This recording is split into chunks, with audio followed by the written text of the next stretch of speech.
1절 말씀 함께 보겠습니다.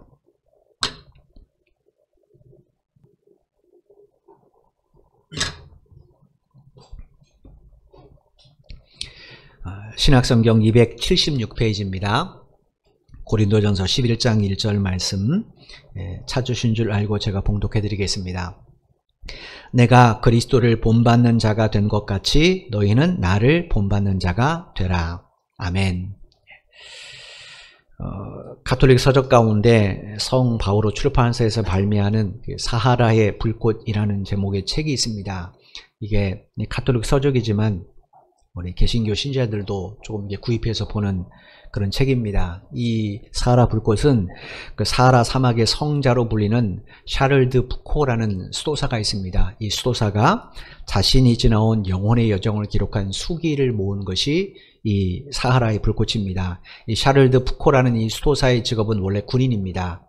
군인인데 이분이 장교 출신인데 군 장교로 북아프리카의 진압군 반란을 투입을 해서 전쟁하다가 이분이 큰 회의를 느꼈어요. 사람의 죽음 이런 것에 대해서 큰 회의를 느끼고 이제 군에서 그냥 제대를 해버립니다. 그리고 나서 제대 후에 모로코를 쭉 여행하는데 무슬림들의 신앙을 보고 이분이 큰 충격을 받았어요. 자기는 하나님을 믿는다고 생각했는데 무슬림들은 실제로 예수 믿는 게 아니잖아요. 그죠? 그런데도 그들은 정말로 시간을 정해서 시간만 되면 그냥 땅바닥에서 엎드려서 그 성지를 향하여 기도하고 그렇게 코란을 지키려고 노력하는 그 모습 보면서 이 사람이 큰 충격을 받았어. 아하, 진짜 예수 믿는 게 뭔가, 하나님 믿는 게 뭔가. 그래서 그때부터 이 사람이 진짜 하나님을 찾기 시작합니다.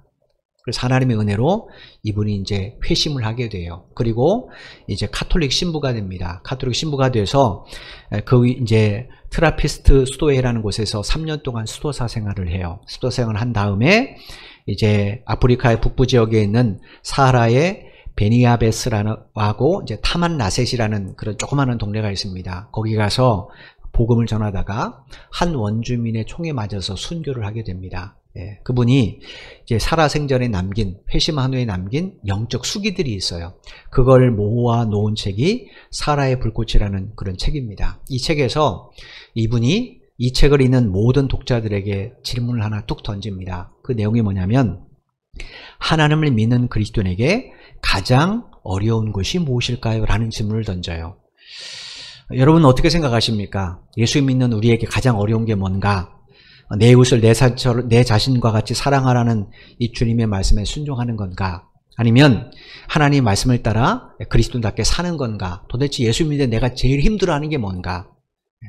이렇게 뚝 질문을 해놓고 샤를르 푸코라는 이 수도사가 의외의 답변을 우리에게 탁 던져줬습니다. 뭐라고 답하면 이렇게 대답했어요. 하나님을 믿는 그리스도인들에게 가장 어려운 것은 하나님을 믿는 것입니다. 제가 언젠가 수요예배 때, 몇 주 전 수요예배 때 이야기를 잠깐 말씀드린 적이 있습니다. 수요예배 참석하신 분들은 기억이 나실 거예요. 여러분, 샤를드 푸코라는 이 수도사가 왜 이런 질문을 던졌는가? 그가 생각하기에 하나님이 온 세상을 창조하신 창조주고 이 세상의 모든 것이 주인이라고 진짜 믿는 사람이라면 아무리 인생의 고난의 파도가 몰려와도 흔들리지 않고 그리스도인으로서의 삶을 살아갈 것이라고 믿었기 때문에 그래요. 왜냐? 자기가 그랬거든요. 자기가 예전에 회심하기 전에는 하나님의 존재를 부진한 건 아닙니다. 난 하나님 믿는다고 생각했어요. 그런데 그게 하나님 믿는 거 아니더라는 거죠. 여러분, 지금 이 자리에 계신 분들, 또 온라인으로 예배 드리시는 분들 가운데 하나님을 믿지 않은 분은 한 분도 안 계실 거예요. 안 믿는다면 예배를 드리지 않겠죠. 그죠? 그러면 여러분 스스로에게 한번 질문을 던져보십시오. 나는 정말로 하나님이 살아 계시다는 사실을 내가 진짜 믿는가? 나는 정말로 주님께서 나의 선한 목자 되심을 진짜 믿는가? 나는 하나님께서 나의 삶을 지켜보시고 동행하신다는 사실을 진짜 믿는가? 나는 하나님의 심판과 하나님의 나라를 진짜 믿는가? 우리가 고린도 전서를 통해서 하나님께 성도를 교회로 부르셨다는 사실을 배웠습니다. 나는 정말로 하나님께서 이 교회로 나를 부르셨다는 사실을 내가 정말로 믿는가? 이러면 스스로에게 질문을 던져보십시오. 신앙 용어 가운데 실천적 무신론자라는 용어가 있습니다. 이 실천적 무신론자가 누구냐면 교회는 다닙니다. 그런데 하나님의 존재를 믿지 않아요. 예배를 드리고 하나님의 말씀을 듣습니다. 근데 그 말씀대로 사는 것은 거부합니다. 이런 사람을 가리켜서 실천적 무신론자라고 말해요. 무신론자처럼 실천한다는 거죠. 대표적인 사람이 누구냐면 사도행전 5장에 기록된 아나니아 삽비라 부부예요. 여러분, 사도행전 5장에 보면 이 아나니아와 삽비라 부부는 그 당시 성령이 가장 충만했던 예루살렘 교회 성도들이었습니다. 여러분 아시는 것처럼 예루살렘 교회는 예수님께서 십자가에서 죽으시고 부활하시고 승천하신 후에 마가다라방에 모인 120명의 성도들에게 성령이 충만 임하게 되죠. 그들을 통해 최초로 세워진 교회가, 첫 번째 교회가 예루살렘 교회입니다. 여기는 순교와 박해를 통해 세워졌어요. 그리고 사도 베드로를 통해 진짜 말씀의 역사, 기적들이 많이 나타나는 그런 굉장한 신앙 공동체입니다. 아나니아 삽비라 부부는 이 교회 성도가 되겠다고 결심하고 이 교회에 출석한 성도들이에요. 그런 두 사람이 어느 날 자기의 재산 중에 땅을 처분해서 그 처분한 돈을 사도들에게 가져왔습니다. 이 내용이 사도행전 5장에 이렇게 기록이 되어 있어요. 사도행전 5장 1절 2절 말씀입니다. 아나니아라 하는 사람이 그의 아내 삽비라와 더불어 소유를 팔아 그 값에서 얼마를 감춤해 그 아내도 알더라. 얼마만 가져다가 사도들의 발 앞에 두니. 이 부부가 자기의 소유, 땅을 말합니다. 자기가 갖고 있는 땅을 팔아서 그 값을 지금 사도들의 발 앞에 두었어요.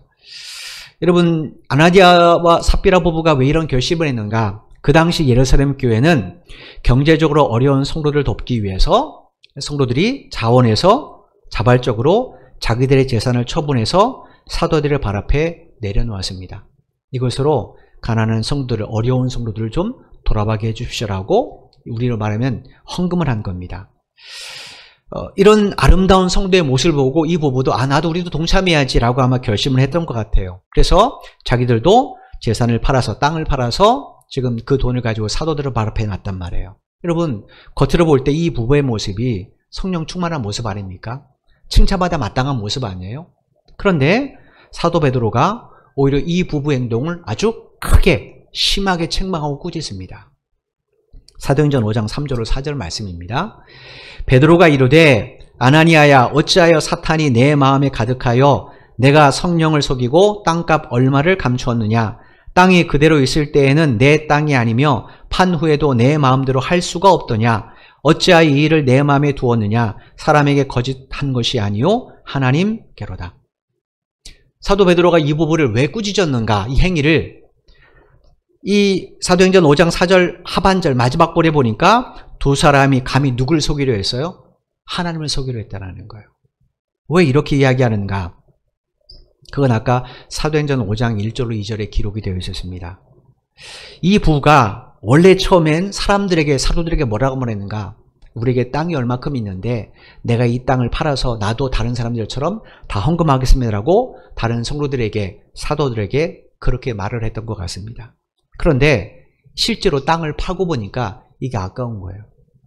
내가 어떻게 벌어 모은 것으로 이 땅을 샀는데 이것도 해야 되고 저것도 해야 되고 쓸 데도 많은데, 그래서 그들이 자기들이 다 쓸 것 다 제어하고 나머지 일부분을 가지고 그걸 가지고 사도 베드로 앞에 가지고 왔습니다. 그리고 뭐라고 말했는가? 내가 이전에 말한 것처럼 내게 있는 땅 전부를 판 돈입니다. 이렇게 말을 했다는 거예요.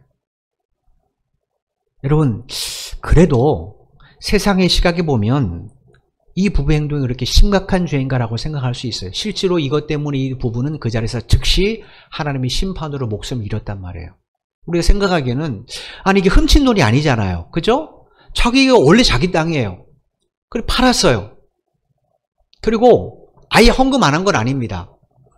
팔아서 필요한 거 다 챙기고 나서 이 정도는 되겠지 하고 일부분은 가지고 하나님께 바쳤단 말이에요. 우리가 보기엔 별로 심각해 보이지 않습니다. 그런데 얼마나 심각했으면 하나님이 두 사람의 목숨을 그 자리에서 즉시로 심판하셔서 걷어가셨어요. 이거 뭔가? 이게 믿음의 측면에서 보면 이들의 이 행위는 매우 심각한 죄입니다. 하나님을 속이는 죄예요. 이유가 뭐냐? 그 동기 때문에 그랬습니다. 이 부부가 이런 결심을 하는 것은 갑자기 자기 땅을 팔게 누가 말한 것도 아닙니다. 갑자기 자기도 그렇게 땅을 팔겠다고 말한 것은 하나님이 예수 그리스도의 십자가를 통해 자기를 구원해 주신 이 크신 은혜에 감격해서 하나님, 내가 이렇게 죽을 수밖에 없는데 나에게 큰 은혜를 베풀어 주셨군요. 내가 하나님 앞에 뭘 할까? 라고 고민하고 자원한 것이 아닙니다. 그 은혜 때문이 아니에요. 사탄의 유혹에 넘어가서 내린 결정이에요. 이게 무슨 이야기인가? 사도행전 5장 이 이야기 전에 사도행전 바로 앞에 있는 4장 마지막의 부분에 보면 이런 내용이 기록이 되어 있어요. 이게 이 5장의 이 부부의 동기입니다. 사도행전 4장 36절 37절 말씀입니다. 구브로에서 난 레위족 사람이 있으니 이름은 요셉이라. 사도들이 일컬어 바나바라, 번역하면 위로의 아들이라 하니 그가 밭이 있음에 팔아 그 값을 가지고 사도들의 발 앞에 두니라. 같은 예루살렘 교회에 출석하는 성도 가운데 요셉이라는 사람이 있었다라는 거예요. 이 구브로라는 것은 터키, 지금의 터키의 그 밑에 있는 섬입니다.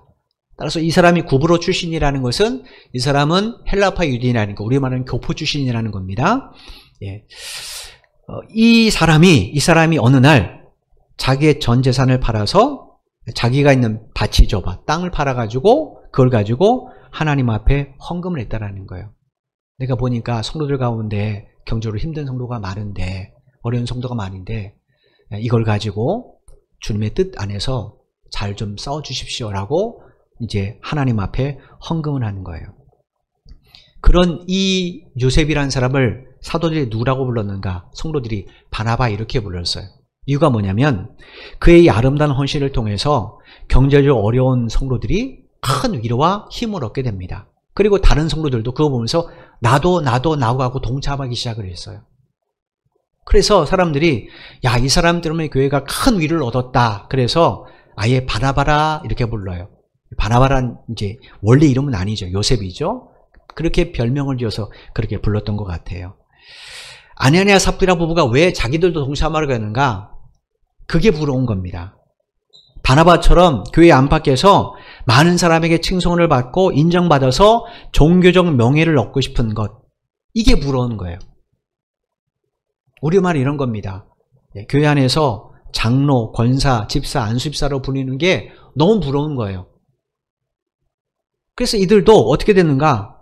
그걸 그렇게 부르고 싶어서, 그렇게 종교적 명예를 얻고 싶어서, 바나바처럼 높아지고 싶어서 자기들도 동참하겠다고 말했던 겁니다. 그러니까 동기가 뭡니까? 하나님에 대한 믿음이 아니에요. 동기가 바나바에 대한 질투, 시기심, 또 바나바처럼 높아지려는 거짓 욕망, 이게 이 부부의 동기였던 겁니다. 이런 아나니아와 삽비라 부부 같은 사람들을 가리켜서 실천적 무신론자라고 말하는 거예요. 사도 바울은 고린도 교회 성도들이 이런 실천적 무신론자가 되지 않기를 원했습니다.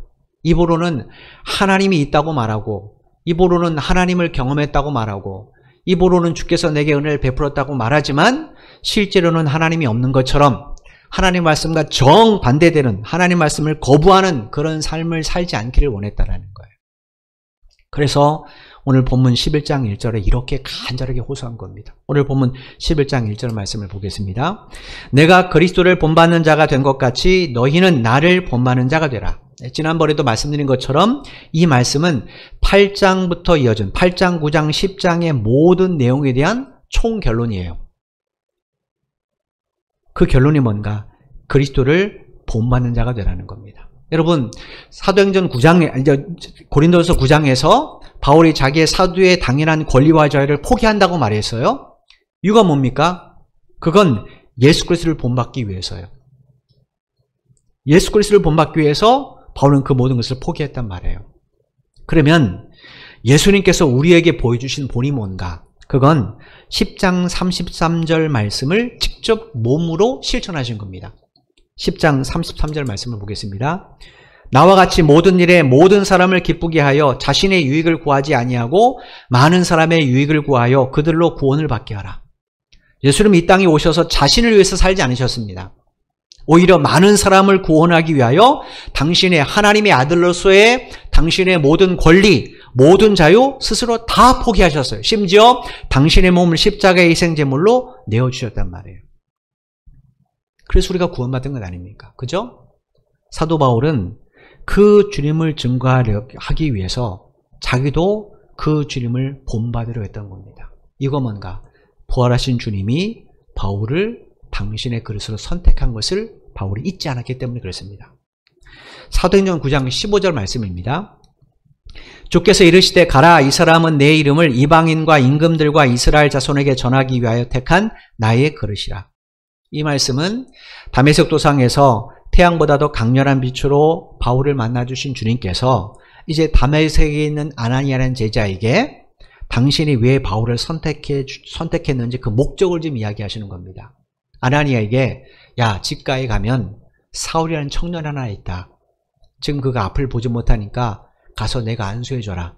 그럼 보게 될 것이다. 했더니 아나니아가 예수님 잘 모르세요? 지금까지 이 사울이라는 청년이 무슨 짓 했는지 모르세요? 교회를 박해하고 성도를 핍박했습니다. 심지어 이 다메섹에 와서 그리스도인들을 체포하려고 합니다. 그 복음의 대적자요, 하나님의 원수 같은 그를 가서 축복하며 기도하라고요? 아나니아가 발끈합니다. 그때 주께서 하신 말씀이 사도행전 9장 15절이에요. 내가 왜 그를 선택했는지 아느냐? 그건 그를 내 도구로 삼기 위해서, 내 그릇으로 삼기 위해서다 라고 말해요. 그러면서 당신의 이름을 이방인과 임금들과 이스라엘 자손들에게 전할 그릇으로 사용할 것이다 라고 말씀해 주십니다. 여기 이방인과 임금들과 이스라엘 자손은 비무기처를 막론하고 이 땅의 모든 사람들을 말해요. 그러니까 주님께서는 당신의 이름을 세상 모든 사람들에게 전하게 하기 위하여 이 바울을 선택하셨다는 거예요. 근데 그 사명을 주께서 뭐로 비유하셨는가? 그릇으로 비유하셨어요. 여러분, 우리가 어떤 일에 대해서 뭘 비유로 들었으면, 사물을 비유로 들었으면 비유를 든 목적이 있겠죠. 그죠? 그건 조금 더 잘 설명하기 위함 아닙니까? 따라서 주님께서 바울이 나의 그릇으로 선택했다라고 말씀하셨다면 그릇으로 비유한 목적이 있겠죠. 목적이 뭔가? 그릇의 용도 때문입니다. 여러분, 주부들이 집에서 반찬을 하잖아요. 밥을 하든. 집안에 그릇이 하나 있는 건 아니잖아요. 여러 개 있지 않습니까? 밥그릇도 여러 개고 그 다음에 반찬 그릇도 여러 개란 말이에요. 그 중에 뭘 하나 선택했습니다. 그리고 거기다 음식을 담아요. 목적이 뭡니까? 이 음식을 사랑하는 가족들에게 먹이고 싶어서, 특별한 손님을 초청하면 그릇들도 평소에 잘 안 썼던 그 그릇 꺼내잖아요. 그죠? 왜냐? 손님이 귀하니까. 내가 당신을 얼마나 귀한 존재인지를 좀 보여주고 싶어서, 알려주고 싶어서 평소에 안 쓰는 매우 아끼던 그릇을 꺼내서 거기서 음식을 담아서 줍니다. 그러니까 그릇의 용도는 뭐예요? 그릇 자기가 원하는 걸 담아서는 안 되는 겁니다. 자기를 선택한 주인이 담고 싶은 것을 담아야 됩니다. 그죠? 그래야 그릇이 그 용도들을 쓰임받는 거예요. 주께서 지금 이야기를 하고 싶은 겁니다. 다메섹에서 부활하신 주님을 만나기 전까지 바울은 자기라는 인생의 그릇에 누구를 담았는가? 자기의 신념과 욕망만을 담았습니다. 그가 왜 예루살렘에서 교회와 성도를 박해했습니까? 그가 왜 다메섹에 있는 그리스도인을 체포하겠다고 스스로 자원해서 누가 말한 것도 아니에요. 포스터 붙여서 공고한 것도 아닙니다. 자기가 찾아가서 자기가 그렇게 하겠다라는 거예요. 이유가 뭔가? 자기는 하나님을 위해서라고 말하지만 하나님 보시기엔 그게 아닙니다. 오직 자기 안에 있는 심령과 욕망 때문이에요. 바울은 가말리아 밑에서 랍비 수업을 받는 사람입니다. 이 가말리알이나 힐랄이라는 이런 랍비들 밑에서 교육을 받으면 이제 이 사내들인 공회의 회원이 될 자격을 얻게 돼요. 근데 사내들인 공회의 회원 수는 정해져 있습니다. 그러니까 대제사장이나 혹은 랍비들이나 다른 바리새인들의 신임을 얻어야 공회의 회원이 될 수 있단 말이에요. 바울이 왜 그렇게 교회를 박해하고 성도를 핍박하고 심지어 다메섹까지 이렇게 자기 모든 세계를 내팽개치고 달려왔는가? 목적은 하나입니다. 이 일을 통하여 대제사장을 비롯한 바리새인들, 사내들인 공회인으로부터 신임을 얻기 위해서요. 그래야 유대교 내에서 자기의 위치가 돈독해지죠. 그죠? 그렇게 되면 사내들은 공회의 회원도 될 수 있고 공회의 회원이 되면 자기는 더 높은 지위와 명예를 얻게 됩니다. 왜냐? 유대사에서 사내들은 공회회는 굉장히 좋은 명예와 굉장히 큰 지위거든요. 그러니까 바울의 속에는 뭐가 있는 겁니까? 하나님이 아니라 자기 신념과 자기 욕망만이 가득했던 거예요. 그러면서도 그는 하나님께서 자기 인생을 사용하고 계신다라고 믿었습니다. 그런데 실제로는 누가 그의 인생을 사용한 거예요? 교회와 성도들을 잔멸하는 사탄이 사용한 거예요. 그러니까 이 사울이란 청년은 부활의 주를 만나기 전까지 사탄의 그릇으로 쓰임받고 있었던 겁니다. 여러분, 그가 그 당시에 하나님을 몰랐습니까? 그가 그 당시에 율법이나 구약성경을 몰랐습니까? 아닙니다. 그는 구약성경과 율법을 사람들에게 가르칠 정도의 수준의 그런 지식을 갖고 있는 사람이에요. 하나님 누구보다도 잘 압니다. 그럼에도 불구하고 그는 사탄의 그릇으로 쓰임받았어요. 이유가 뭔가? 그의 안에 하나님이 계시지 않고 누가 있었어요? 자기 신념, 자기 욕망이 가득했습니다. 고린도 교회 안에 왜 성도들 간에 사랑이 아니라 분쟁과 다툼과 시기와 질투만이 가득했는가? 원인은 다르지 않습니다. 그들 안에 하나님이 아니라 자기밖에 없어요. 자기 신념, 자기 욕망만 가득합니다. 그러니까 내가 하는 실수는 실수예요. 근데 다른 사람이 하는 실수는 뭡니까? 그건 죄인 거예요. 나를 따르는 사람은 꼴 옳은 사람이에요. 나를 대적하면 그건 나쁜 사람이에요. 그래서 여러분 아신 것처럼 바울과 게바파, 아볼로파, 그리스도파 만든 이유가 뭡니까? 그것 때문이잖아요. 그들 안에는 하나님의 사랑이 없습니다. 없으니까 그들을 통해 사랑의 하나님이 드러나겠습니까? 안 나겠습니까? 안 나. 그래서 나중에 살펴보겠지만 고린도전서 13장에서 바울이 사랑의 이야기를 매우 간절하고 직설적으로 그리고 자세하게 설명한 겁니다. 다른 서신에는 사도 바울이 그렇게까지 이야기하지 않았어요. 빌립보 교회에 문제 있었습니다. 데살로니가 교회에 문제 있었습니다. 그래서 빌립보서 뭐 데살로니가 쓴 겁니다. 에베소 마찬가지입니다. 빌립보서도 마찬가지예요. 그 교회들은 문제가 있었습니다. 그런데 그 교회에 대해서는 사도 바울이 고린도서서 13장 같은 사랑의 이야기를 하지 않았습니다. 이건 뭔가 그들은 그 문제가 아닙니다. 그런데 고린도 교회는 달라요. 모든 문제의 원인이 바로 여기 있었던 거예요. 11장 1절을 다시 한번 보겠습니다. 내가 그리스도를 본받는 자가 된 것 같이 너희는 나를 본받는 자가 되라. 바울이 고린도 교회 성도들에게 그리스도를 본받는 자신을 본받으라 이렇게 권면했는데 이게 처음 권면이 아니에요. 우리가 이미 살펴봤습니다. 고린도전서 4장에서도 똑같은 이야기를 했어요. 고린도서 4장 16절 말씀입니다. 그러므로 내가 너에게 권하노니 너희는 나를 본받는 자가 되라. 이 말씀은 사도 바울이 고린도 교회의 가장 심각한 문제, 분쟁의 문제, 바울, 바볼로바, 게바파, 그리스도바나는 이 분쟁의 문제에 대한 해결책으로 제시하는 겁니다. 해결책이 뭡니까? 너희 모두 나를 본받기 위해 힘쓰라는 거예요. 바울이 말이 좀 교만한 말처럼 들리겠죠. 지가 뭔데 그럴 수 있습니다. 그런데 이 말은 교만한 말이 아니에요. 11장 1절에서 바울이 뭐라고 말했어요? 내가 그리스도를 본받는 자가 된 것 같이. 그러니까 바울은 오직 그리스도를 본받기 위해서 힘썼다는 겁니다. 그런 바울을 본받으면 어떻게 됐습니까? 그들도 그리스도를 본받게 되겠죠. 11장 1절에서 우리말로 본받는 자라고 번역된 헬라어가 미메타이라는 단어입니다. 이 단어의 원래 의미가 뭐냐면 모방하는 사람, 본뜨는 사람 이런 뜻이에요. 이 헬라 시대 때 이 단어, 이 미메타이라는 단어를 누구에게 사용했냐면 보통 조각가를 가르치는 말로 사용했습니다. 조각가가 뭡니까? 자기가 본 것을 나무나 돌이나 금속에 조각하는 사람이잖아요. 대충 합니까? 아니죠. 고전 바로크 시대 때 조각가들이 만든 거 한번 보십시오. 똑같습니다. 머리카락 하나, 힘줄 하나 똑같이 조각하려고 얼마나 노력하는지 몰라요. 조각가들은 이미지만 조각하지 않습니다. 그죠? 지금은 뭐 현대 미술이니까 그게 가능하지만 옛날 시대 때는 그렇게 만들지 않았어요. 철저하게 똑같이 조각했습니다. 머리카락 하나가 섰다면 똑같이 조각했단 말이에요. 바울이 지금 이야기하고 싶은 거예요. 조각가가 자기가 본 것을 그대로 본떠서 만든 것처럼 나도 예수 그리스도의 삶을 그대로 본뜨기 위해서 힘썼다라는 거예요. 그럼 바울이 왜 이렇게 했을까요? 조금 전에 말씀드린 것처럼 주님께서 자신을 당신의 그릇으로 부르셨다는 사실을 잊지 않았기 때문에 그렇습니다.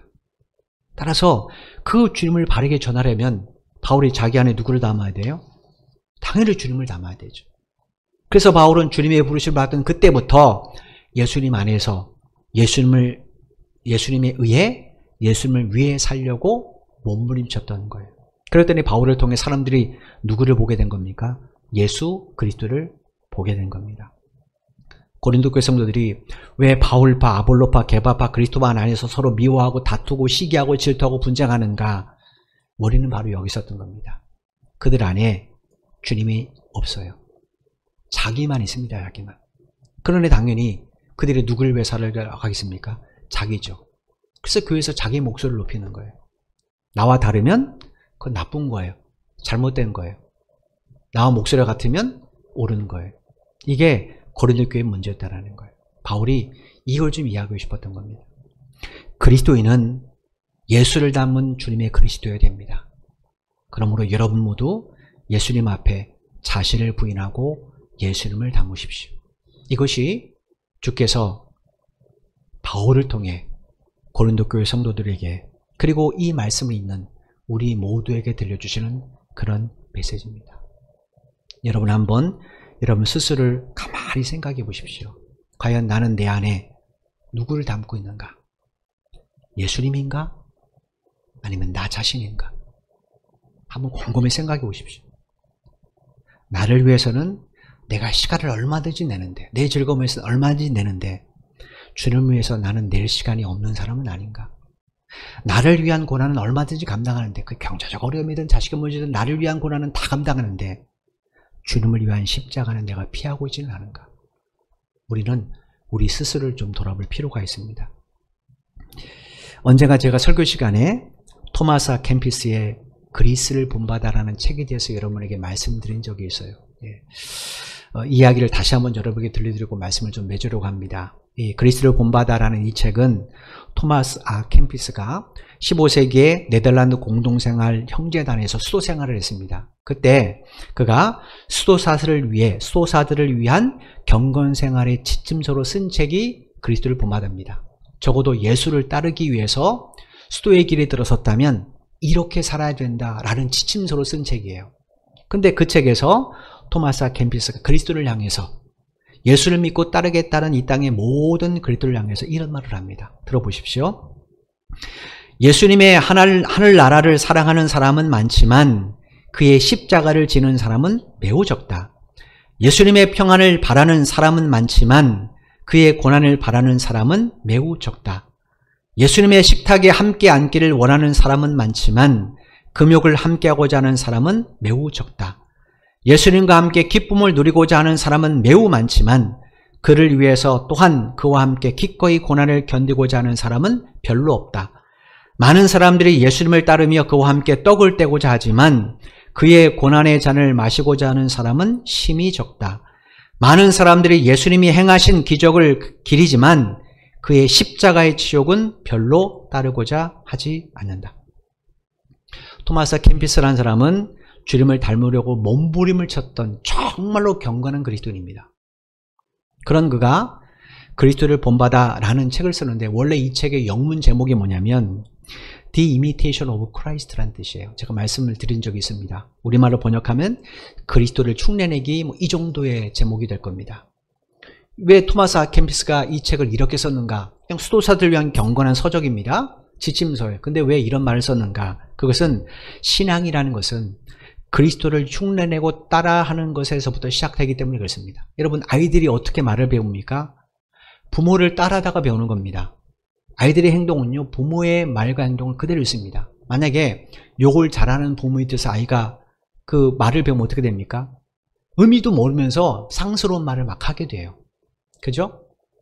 아이들은 엄마 아빠가 야 아빠 해봐 따라서 해봐 아빠 엄마 해봐 따라서 해봐 엄마 그걸 흉내내다가 아빠 엄마를 말하게 돼요. 엄마 아빠가 걸어가는 걸 흉내내다가 엄마 아빠를 배우되고 엄마 아빠를 통해서 사회생활하는 걸 배우게 됩니다. 신앙도 마찬가지예요. 내가 예수를 흉내내기 시작하면 점점 내 삶이 누굴 닮아가겠습니까? 당연히 주님을 닮아가게 되겠죠. 그래서 토마스 아 캠피스가 이 책의 제목을 그리스도를 흉내내기 이런 의미로 지었던 거예요. 여러분 한번 곰곰이 생각해 보십시오. 나는 지금 누구를 흉내내려고 하는가? 이 세상에서 성공한 사람들의 모습인가? 아니면 십자가에 못 박혀 죽으신 예수님의 모습인가? 우리는 사랑 말합니다. 그래서 누군가 나에게 사랑을 베풀지 않으면 서운해요. 근데 반대로 예수님께서는 야, 누가 너에게 나쁜 짓을 하면 70번씩 7번이라도 용서해 주라고 말씀하세요. 그런데 우리는 거기에 동참하기는 굉장히 싫어해요. 그죠? 다른 사람이 나를 용서해 주지 않는 것은 나는 잘못됐다고 이야기를 합니다. 그런데 내가 다른 사람 한두 번 넘어서 용서를 안 해준 것에 대해서는 그건 별로 나쁜 거라고 생각하잖아요. 이유가 뭡니까? 그건 내가 기준이 되기 때문에 그렇습니다. 그거는 나를 본받는 것이지 그리스도를 본받는 게 아니에요. 주님께서 우리에게 뭐라고 말씀하셨어요? 야, 누가 너에게 해악을 끼쳤을 때 70번씩 7번이라도 용서해줘라. 이렇게까지 말씀하셨어요. 과연 우리는 그런 삶을 살고 있는가? 돌아볼 필요가 있죠. 우리는 세상에 성공한 사람을 닮고 싶어 합니다. 아, 저 사람 저렇게 투자했더니 저렇게 돈을 벌어서 닮고 싶어 해요. 저 사람 저렇게 했더니 저렇게 사업이 성공해서 닮고 싶어 합니다. 근데 우리는 그리스도인이잖아요. 정말 우리가 닮아야 될 사람은 누군가? 예수 그리스도입니다. 이 땅에서 성공은요, 우리가 죽으면 다 끝나는 겁니다. 여러분, 지난주에 전도환 씨 이제 서거했잖아요. 그죠? 그거 보시면서 50 때 얼마나 그 사람이 힘이 막강했습니까? 그거 가지면 뭐합니까? 죽은 애 사람들에게 손가락질 받잖아요. 손가락질 받잖아요. 우리가 지금 닮고 싶어하는 그 모든 것들, 그건 헛된 것들입니다. 왜냐? 죽으면 다 끝이 나는 겁니다. 내가 아무리 많이 돈을 쌓아도 그거 못 가져갑니다. 내가 아무리 건강해도 그 건강 못 가져갑니다. 그런데 주를 향한 믿음은 가져갈 수 있어요. 그게 있어야 영원한 하나님 나라에 들어갈 수 있습니다. 우리가 본받아야 될 대상은 바로 세상도 아니고 사람도 아니고 주님이세요. 주님. 그 주님을 삶을 통해 전하는 여러분 모두가 되었으면 참 좋겠습니다. 그러기 위해서 우리가 주님을 닮은 겁니다. 내가 주님을 닮아야 예수님의 겸손함, 예수님의 섬김, 예수님의 자기희생, 예수님의 사랑을 내가 닮으려고 노력해야 바울처럼 다른 사람에게 보여주길 원하는 겁니다. 다른 사람에게 나처럼 예수 믿으십시오 라고 이야기할 수 있는 거예요. 여러분 아시는 것처럼 애굽의 군대 장관인 보디발과 애굽왕 바로가 요셉을 통해 하나님을 드디어 알게 됐습니다. 페르시아의 다리오 왕과 그의 백성들이 다니엘을 통해 하나님을 알게 됐습니다. 이 사람들은 하나님을 몰랐던 사람들이에요. 근데 어떻게 이 사람들이 요셉과 다니엘을 통해 하나님을 알게 됐는가? 요셉과 다니엘이 성경을 가지고 사람들을 잘 설명하고 그렇게 막 강연을 해서 그런가? 그렇지 않습니다. 요셉과 다니엘의 삶을 보고 그들이 하나님이 진짜 계시구나, 하나님 너와 함께 계시구나 라고 고백하게 되는 거예요. 여러분, 사람들이 예수 믿는 과정도 똑같습니다. 예수 닮은 사람을 통해 예수를 만나게 되고 그 예수님을 구세주로 영접하게 되는 거예요. 그러므로 오늘 나의 신앙은 나의 자녀들이나 내가 사랑하는 사람이나 가족들이나 이웃과 친구들에게 반드시 영향이 미치게 되어 있습니다. 내가 신실한 그리스도인이 되기 위해서 힘쓰면 나를 지켜보는 나의 자녀들, 나의 가족들, 나의 친구들은 나처럼 신앙생활을 하고 동참하겠죠. 그런데 반대로 내가 실천적 무신론자처럼 입으로는 주여주야지만 하나님 안 계셔, 하나님 어디 있어, 그리고 내 마음대로 살아가면 나를 바라보는 나의 자녀들, 나의 가족들, 내 친구들, 내가 사랑하는 모든 사람들은 잘못하면 나와 같은 실천적 무신론자가 될 수도 있습니다. 그러므로 오늘 저와 여러분의 삶은 매우 중요한 문제예요. 나를 위해서도 중요하지만 내가 사랑하는 사람을 위해서 중요한 겁니다. 여러분 가운데 여러분의 자녀가 잘못된 길로 가기 원하는 사람은 없잖아요. 나의 자녀와 나의 손주가 실천적 무신론자가 되는 것 원하시는 분은 없잖아요. 다 신실하게 예수 잘 믿고 그래서 하나님의 은혜와 복 가운데 믿음의 사람으로 성장하기를 원하시죠. 그거 원치 않은 사람 아무도 없을 거예요. 그러면 어떻게 되는가? 우리가 그런 본을 보여주시는 사람이 되어야 된다는 거예요. 바울처럼 그들이 힘들어할 때 나처럼 해봐, 나처럼 해봐 라고 나를 본받아라고 말할 수 있는 사람이 되어야 된다는 거예요. 그러면 어떻게 되는가? 예수님을 여러분의 인생의 주어로 삼으셔야 돼요. 그리고 하나님의 말씀을 여러분의 삶의 목적으로 삼으셔야 됩니다. 그럴 때 여러분을 통하여 여러분의 자녀들도, 여러분의 사랑하는 사람들도, 친구들도, 가족들도 다 여러분을 통하여 과연 하나님이 계시구나, 너를 보니까 진짜 하나님이 함께 계시구나 라고 고백하고 그들에게 하나님을 보여줄 수 있는 그런 사람이 될 수 있습니다. 그런 여러분의 가정들, 여러분의 일터들, 여러분의 어떤 삶의 현장들, 그리고 여러분의 자녀들, 그리고 우리 교회를 하나님이 왜 돌봐주지 않겠습니까? 그죠? 당신의 뜻이 이루어지도록 친히 역사해 주실 겁니다. 더불어 사도 바울이 이 사명을 끝까지 감당할 때까지, 주님의 그릇으로 끝까지 사명 감당할 때까지 하나님께서 그의 삶을 지켜주시고 책임지셨던 것처럼 여러분의 삶도 동일하게 돌봐주시고 책임져 주실 겁니다. 그럼 이런 주님의 돌보심의 증거들이 날마다 여러분 삶 가운데 드러나게 되기를 주님의 이름으로 간절히 축원을 드립니다. 기도드리겠습니다. 하나님 감사합니다. 우리는 지금까지 하나님을 잘 믿는다고 생각했습니다. 우리는 지금까지 예수를 믿고 있다고 생각했습니다. 그런데 오늘 말씀 앞에 비춰봤을 때 하나님 여기에 자신 있게 아멘이라고 대답하기 주저하는 우리들의 모습을 보게 됩니다. 과연 다른 사람에게 나를 본받아라 라고 우리가 자신 있게 말할 수 있는 사람인지 오늘도 말씀을 통해 스스로 점검할 수 있도록 도와주셔서 감사합니다.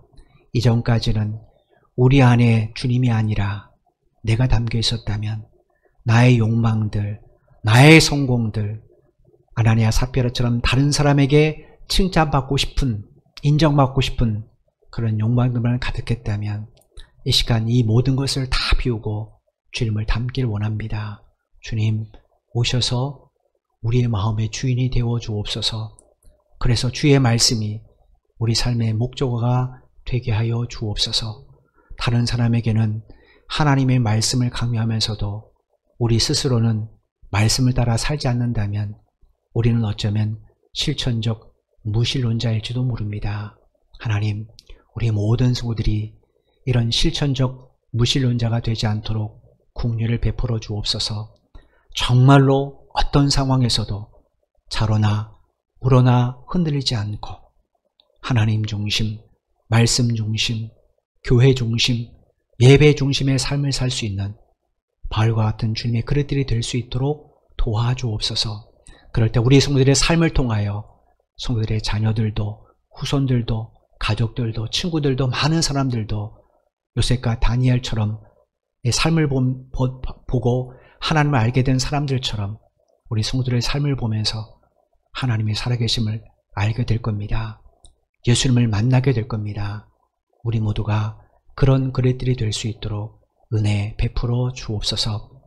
하나님, 성도들의 가정과 일터를 주께서 친히 돌봐주시기를 간절히 소원합니다. 코로나 확진자 수가 증가되는 것과 또 변이로 인하여 전 세계가 또다시 혼란에 빠지고 있습니다.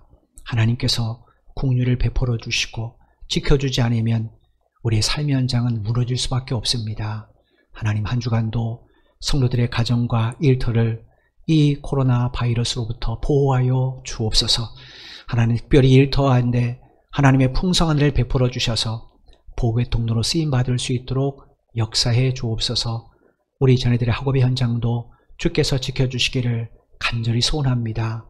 하나님, 우리의 자녀들이 세상에 성공하는 사람들을 닮아가는 일에 힘쓰기보다는 오직 예수 그리스도를 닮아가는 일을 더 중요하게 생각하는 하나님의 일꾼들이 되게 하여 주옵소서. 그래서 하나님의 비전을 품고 하나님의 그 크신 계획 속에 쓰임받는 하나님의 일꾼들이 되게 하여 주옵소서. 하나님아, 예배를 마치면 또다시 삶의 현장으로 나아갑니다. 주님, 우리 모두를 요셉처럼, 다니엘처럼, 사도 바울처럼 사용하여 주옵소서. 예수님의 이름으로 기도드리옵나이다. 아멘. 우리 다 같이 일어나셔서 찬송가 이제는 교회의 머리가 되신 우리 주 예수 그리스도의 크신 은혜와 독생자 예수 그리스도를 십자가에 내어 죽이기까지를 사랑하신 아버지 하나님의 만극하신 사랑하심과 우리 속에 내주하셔서 감화, 감동, 교통 충만케 하신 성령의 역사하심이 이 시간 하나님의 말씀을 마음에 새기며 이제 내 안에 주님을 담은 그릇으로 살기를 소원하는 사랑하는 모든 믿음의 형제 자매들의 발걸음 위에와 저들의 가정과 저들의 직장 위에 이 나라 이 민족과 우리 선교 제일교회 위에 지금은 더 영원토록 함께 하시기를 간절히 축원하옵나이다. 아멘.